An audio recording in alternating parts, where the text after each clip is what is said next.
There was immense human cost, and the legacies, well, they're still very much alive.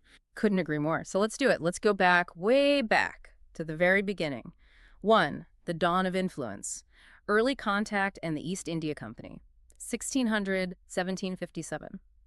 Okay, so let's dive in. We're kicking off our journey way back, 1600. Right at the start. Exactly. Picture England, Queen Elizabeth I is on the throne, and they're really looking outwards, expanding their reach, trying to tap into all that legendary wealth of the East. Spices, textiles, the whole lot. Yeah. The fabled riches. For sure. And in that year, 1600, something happens that seems kind of small at the time, just an administrative thing, really. A piece of paper almost. Yeah. A royal charter. Yeah, exactly. Queen Elizabeth grants this charter to a brand new company, the British East India Company, the EIC. The famous EIC. And initially, their job sounds simple enough, right? Just trade. Go trade with the East Indies. Purely commercial. That was the mandate. That was the idea. Spices, textiles. But, well, what started as just business was about to become something much, much bigger. An empire builder, really. And that's where the story starts taking these, well, unexpected turns.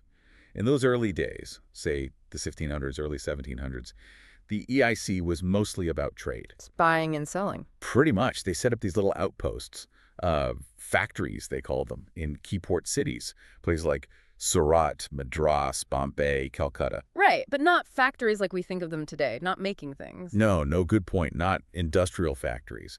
Think more like fortified compounds, warehouses, offices, living quarters for the company staff, maybe some walls for defense. Ah, okay, like little trading hubs. Exactly. Bustling hubs, but kind of self-contained British bubbles within these bigger Indian cities. They have their own guards, their own rules, operating almost on their own terms. Interesting. So they're collecting goods there. Yep.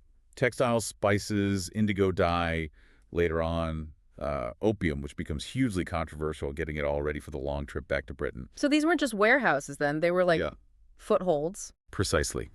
Economic footholds, yes, but also these little pockets of influence. And they allowed the company to start projecting power, even if just locally at first. That all seems pretty benign, just commerce. But it's setting the stage, subtly, for much deeper entanglement. Economic first, then political. And it didn't take that long for things to get, well, political, did it? They started moving beyond just trade pretty quickly. They did. The EIC realized there was a lot to gain by getting involved in local Indian politics. Interfering, you might say. How did they manage that, a company getting involved in politics? Well, they figured out a pretty effective, if maybe cynical strategy, playing Indian rulers against each other. Seriously, like pitting them against one another. Yeah. It sounds like something out of, a political thriller, but that was their approach. But why? What was the motivation for a trading company to do that? Oh, well, fundamentally, more profit. Always more profit. They wanted monopolies. They wanted to shut out competitors, other Europeans like the French and Dutch, but also Indian merchants. Okay, so classic business tactics, maybe. Sort of, but on a geopolitical scale. And you have to remember the context in India at the time. The Mughal Empire, once incredibly powerful, was fragmenting. Right, it wasn't one unified state anymore. Exactly. You had lots of regional kingdoms, local rulers, all kind of vying for power, sometimes fighting amongst themselves. The EIC saw this instability, these divisions, as an opportunity. An opportunity for what? To gain leverage. They had money, they had organization, they even had their own small disciplined armies initially, just for defending their factories, remember? Yeah. So they could offer support, money, weapons, even troops to one side against another, and in return, they'd get fantastic trade deals, exclusive rights, maybe get rid of some local competition. Wow, so they're exploiting internal conflicts for commercial gain. Pretty much. It's quite something how a company managed to build up so much political and military clout just by being ruthless and opportunistic in this complex environment. And this whole strategy, this kind of creeping interference, it all comes to a head, doesn't it, at a place called Plassey? Yes. The Battle of Plassey, 1757. This is absolutely pivotal. Not just another battle, a real watershed moment. What happened there? The EIC forces, led by Robert Clive, the key figure, defeated Siraj-ud-Dowlah, the Nawab, or ruler, of Bengal. Bengal was incredibly wealthy. And the British just won, militarily. Well, yes, but that's not the whole story. A huge factor, maybe the deciding factor, was betrayal. Mir Jafar, one of the Nawab's own commanders, switched sides. He was promised the throne if the British won. Wow. So intrigue played a massive part. A massive part. In Plassey, It wasn't just a military win. It marks the real start of British political control, proper territorial control in India. So before this, they were traders with influence, but after this... After this, they're kingmakers, power brokers. The symbolism is huge. Military force, yes, but combined with cunning, manipulation, betrayal, that's what won the day, more than just battlefield tactics. A trading company essentially taking over a province. Effectively, yes, one of the richest provinces in the world. From this point on, the EIC isn't just a business. It's installing rulers, dictating terms, extracting wealth. It changed everything. Their ambitions clearly went way beyond just trade now. 2. The company Raj. Exploitation and expansion, 1757-1858. Okay, so Plassey is the turning point. The EIC is now a political power in Bengal. And they didn't hang about, did they? They moved fast to consolidate that. No, they moved very quickly.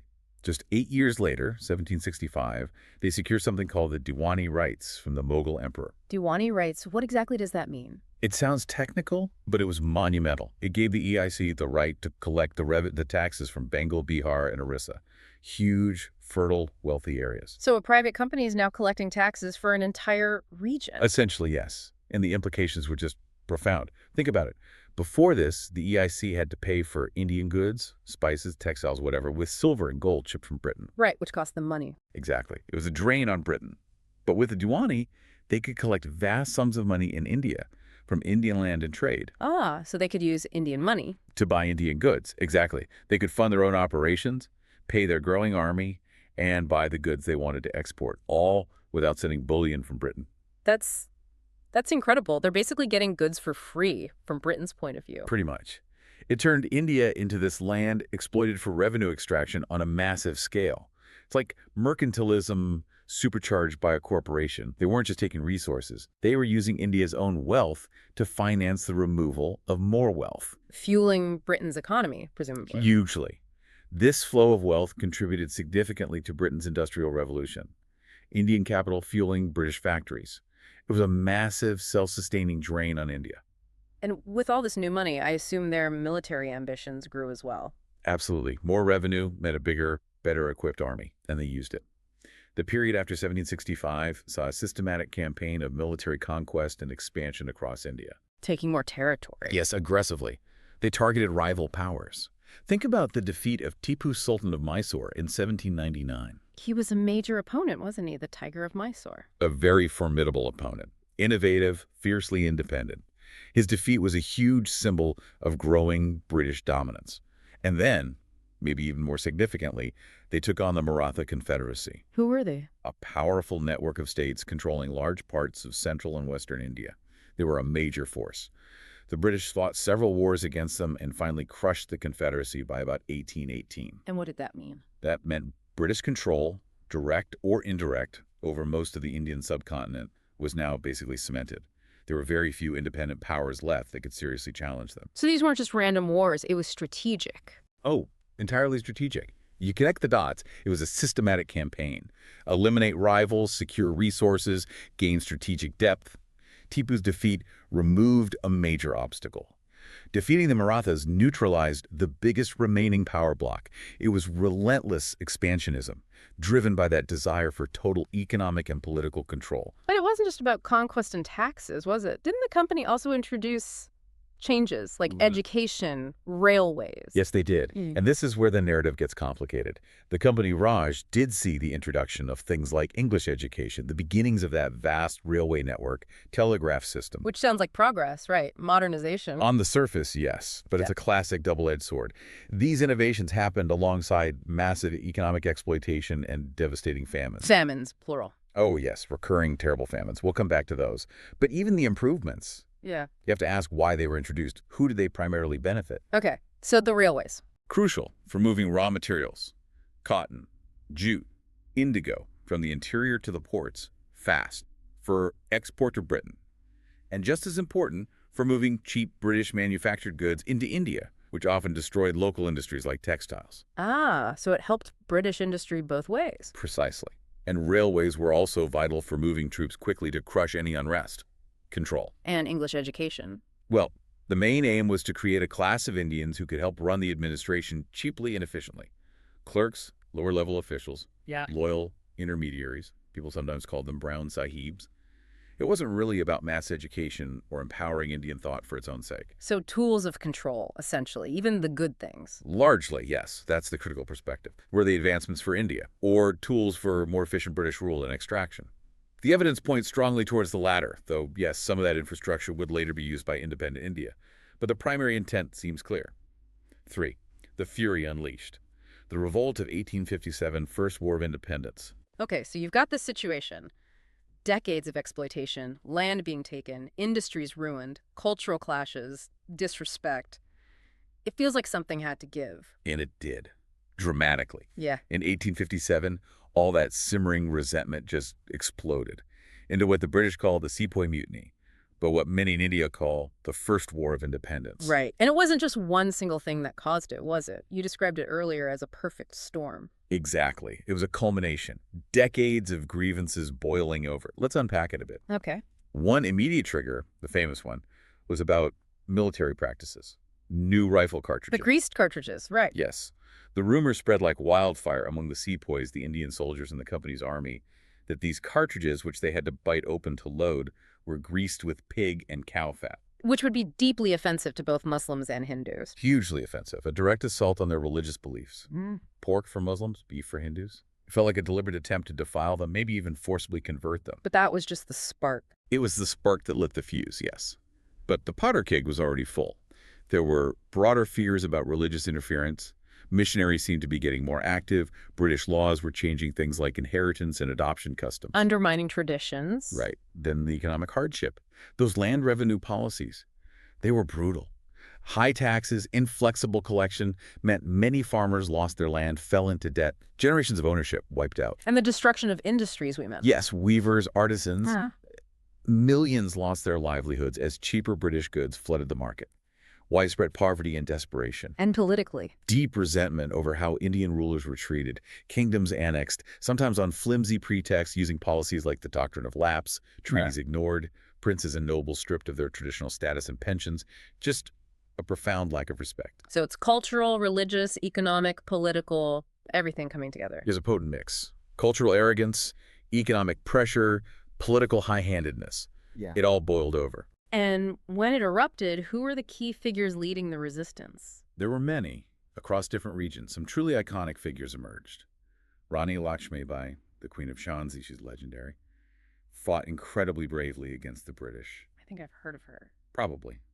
Then there was Mangal Pandey, a sepoy whose initial act of defiance against his officers is often seen as one of the very first sparks. And Bahadur Shah Zafar, the elderly, almost powerless last Mughal emperor in Delhi. The Mughal emperor. But I thought the empire had declined. It had, hugely. But he was still a powerful symbol. The rebels rallied around him, making him a figurehead for restoring Indian rule. It gave the revolt a sense of legitimacy, even if he had little real power himself. And the revolt itself. How widespread was it? It spread rapidly across large parts of north and central India. Major cities like Delhi, Lucknow, Kanpur became centers of rebellion. It was a massive challenge to British authority. They genuinely feared they might lose India. How did the British respond? With overwhelming, often incredibly brutal force. The suppression was ruthless. Mass executions, villages burned, terrible atrocities committed on both sides. But the British response was systematic and aimed at total pacification, a very dark chapter. So the revolt was ultimately crushed. Yes, militarily, the British regained control. But the impact was immense. It completely shook the British establishment. They realized the EIC couldn't handle India anymore. A wake-up call. A massive wake-up call. And for India, while it was brutally suppressed, it became this foundational event in the narrative of nationalism, a symbol of shared resistance against foreign rule. That's why it's remembered as the First War of Independence. It showed the British their rule wasn't accepted and wouldn't go unchallenged. 4. The jewel in the crown. British Crown Rule, 1858-1947, the Raj. Okay, so 1857 changes everything. The British government steps in, takes direct control from the East India Company. Exactly. The revolt made it crystal clear that governing India was too big, too important, and frankly too dangerous to leave to a private company, even one as powerful as the EIC had become. So in 1858, the Government of India Act transferred all the EIC's powers and territories directly to the British Crown. And India officially becomes the jewel in the crown. That phrase really captures it. It wasn't just another colony. It was seen as the most valuable, prestigious part of the entire British Empire. Strategically vital, Oh, economically crucial. and they cemented that symbolically too, right, with Queen Victoria. Yes, in 1877, Queen Victoria was proclaimed Empress of India. That was the very deliberate act, binding India directly to the British monarchy, emphasizing that it was now an integral part of the empire ruled directly from London. So the Raj begins. Direct rule by the British state. Did things change much on the ground for Indians? Well, the governance structure changed. You had a viceroy representing the crown, a more formalized administration, but many of the underlying dynamics continued, or even intensified. Like the infrastructure projects, did they keep building railways and things? Oh yes, the railway network extended massively under crown rule. Yeah. Post, telegraphs, irrigation projects, they all continued and grew. But still with that same underlying motive, serving British interests. Largely, yes, that critique remains valid. Railways were still primarily about moving resources out, goods in, and troops around. Irrigation sometimes helped agriculture, sure, but often prioritized cash crops for export over food security for locals. Right. Resources out, control maintained. That was the core logic. And control became even more sophisticated in some ways. How so? Well, one of the most infamous strategies really honed during the Raj was divide and rule. We touched on that briefly. How did it work in practice? It was insidious. The British administration consciously played on existing divisions within Indian society, religious divisions, especially between Hindus and Muslims, but also caste divisions, regional differences. How did they play on them? By, for example, using separate electorates for different religious groups in local councils, which encouraged people to think and vote along religious lines. By showing favoritism to one group over another in government jobs or education. By writing histories that emphasized past conflicts between communities. So deliberately deepening fault lines. Exactly. Making sure Indians saw themselves as Hindus, Muslims, Sikhs, or members of a particular caste or region first, rather than as Indians united against British rule. It weakened potential opposition. That sounds incredibly cynical. It was a deliberate political strategy, and it had devastating long-term consequences. This raises that important question, doesn't it, about how political tactics can just poison societies for generations. Yeah, sowing seeds of conflict. Which would bear bitter fruit later, particularly during partition. And amidst all this political maneuvering and infrastructure building, what about the people's basic welfare? You mentioned famines earlier. Did those continue under the Raj? Tragically, yes. Some of the worst famines in Indian history occurred during the period of direct British Crown rule. Worse than under the company. Arguably, yes, in terms of scale and frequency in the later 19th century. Think about the Great Famine of 1876-78, another massive one in 1899-1900. Millions died.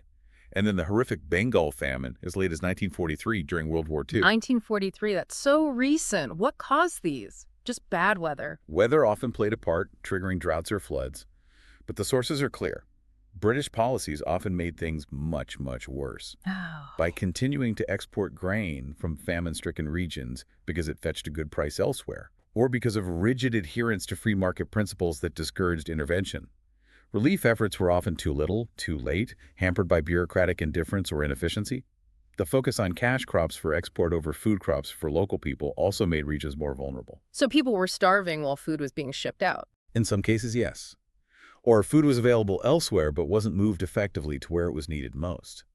The Bengal famine of 1943 is particularly controversial, with arguments about wartime priorities and alleged government failures playing a huge role in the deaths of perhaps 2 to 3 million people. It's a terrible indictment. Unimaginable suffering allowed to happen under this supposedly efficient administration. It starkly illustrates the human cost when colonial priorities, revenue, exports, strategic interests override the basic needs and lives of the subject population. 5. The Awakening.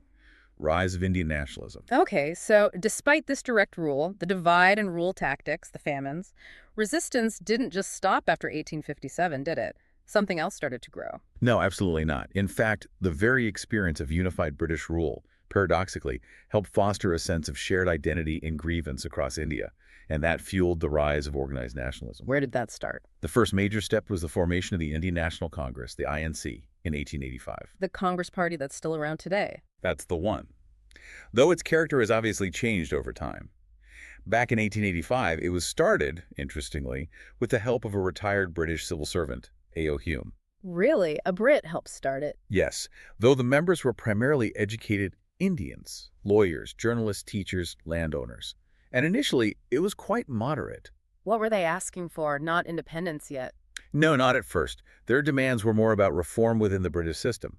Things like greater Indian representation in the legislative councils and the civil service, fair economic policies, reduced military spending, basically a bigger say in their own governance, but still within the empire. So polite requests, essentially. You could say that. It was the beginning of organized political awakening, moving beyond just revolt to sustained political lobbying and debate. A crucial first step. But that moderation didn't last forever, right? Things started to heat up. They did. As the British seemed unwilling to grant significant reforms and as certain policies caused widespread anger, the movement became more assertive, more radical. What were some key moments that pushed things forward? Two events stand out in the early 20th century. First, the partition of Bengal in 1905. The British divided Bengal. Why? The official reason given by the viceroy, Lord Curzon, was administrative efficiency. Bengal was huge, but Indians widely saw it as a classic divide-and-rule tactic, specifically aimed at splitting the Bengali-speaking population along religious lines, Hindu-majority west, Muslim-majority east, to weaken the growing nationalist hub in Bengal. And how did people react? With outrage. Massive protests erupted, and it sparked the Swadeshi movement, a call to boycott British goods and promote Indian-made products. It was a powerful early